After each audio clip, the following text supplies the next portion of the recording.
Yes, indeed. Ugo Doji joins us now. He's a legal practitioner. Morning, and thank you for coming on today.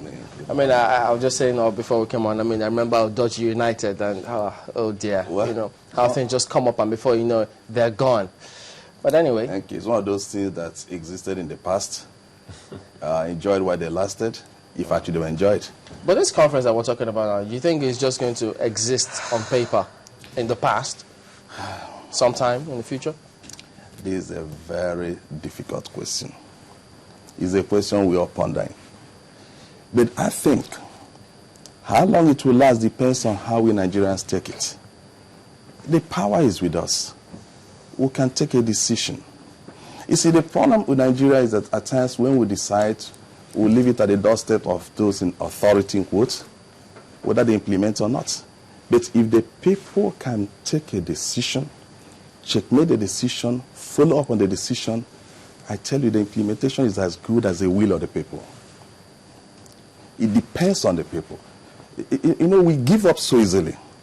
We don't follow up on what we need. That's why some people believe that Nigerians are waste of the moment.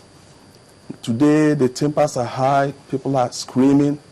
Tomorrow, everybody's on their businesses. We don't follow up on things.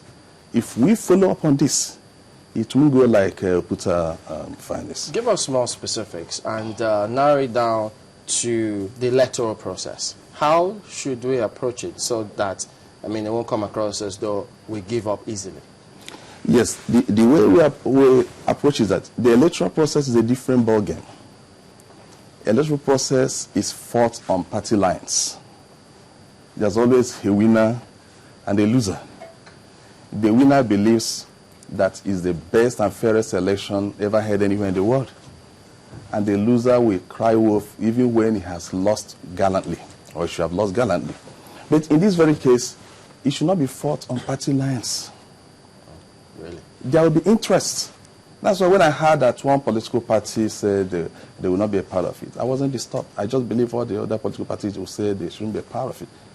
Let's veil out the parties. Let individuals come out themselves. Well, are you talking about this conference or the electoral process itself? No. I'm talking about this conference, how we can make it outlive what you see in the electoral process. So you say it shouldn't be a party affair? It should never be a party affair. It should never.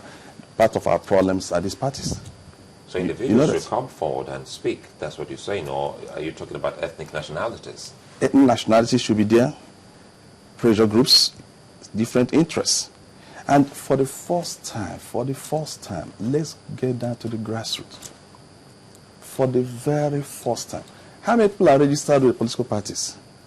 How many Nigerians are card-carrying members? So that's why what happens at the election, you know, in the election you have the contestants and you have the supporters. After the election, the contestants will be out of, the supporters will be out of it. The battle will now be between the contestants. But in this national confab, it is for all of us. Because it pinches us in different ways. For example, I'm an Igbo man. I stay in the north. I've lived in the north for like 20-something years.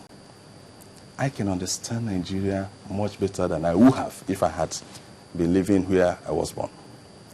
Now, having spent like 23 or 24 years in the north, practicing there as a lawyer, all my children born there, my establishments all there, can't I contest an election to the highest office in the north or in the state where I am? Do you think it's a national conference matter or purely a constitutional alteration matter? No, it is. It's an issue of indigenship and settlership. You know, that's a big problem. It will be at the front burner at the national confab. Who is an indigene and who is a settler? I mean, what qualifies you to be an indigene? Wait. This conference, first and foremost, of course, we have this advisory committee, yes, which are going around to collate their views, eventually come up with something. Yes. What do we understand, or what did you understand from it? Is it an ethnic nationalities conference, as some have said, or do you want it to, of course, dovetail into purely a national conference where all shades of opinion will be? No, it should be a national conference. But, for example, I'm happy the president did not give a hose bar The only issue is that we should not fragment the nation. Yes. So it means that when you go from state to state, people are going to bring up the issues. The work of this advisory committee is to churn out the issues where people are grieving. Do they think that it's just one matter Yes. that is capable of fragmenting the nation? Because when people say, look, don't fragment the nation, they think it's just one item. It's not. It could be as little as any other item. I mean, you've mentioned so many, but you never know how much or how far. That could fragment the nation.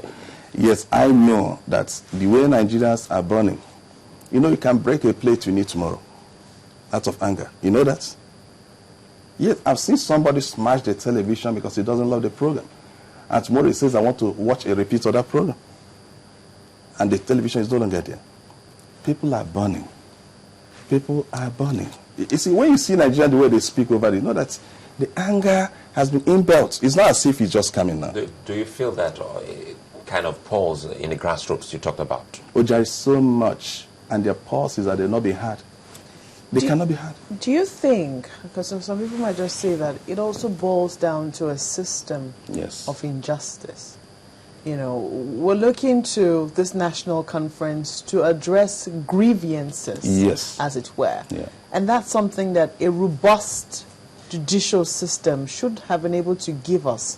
Do you think it also boils down to our laws rather than, not being able to talk? It's not our laws. It's implementation. Let me tell you this. I'm a lawyer. There's nothing wrong with our laws.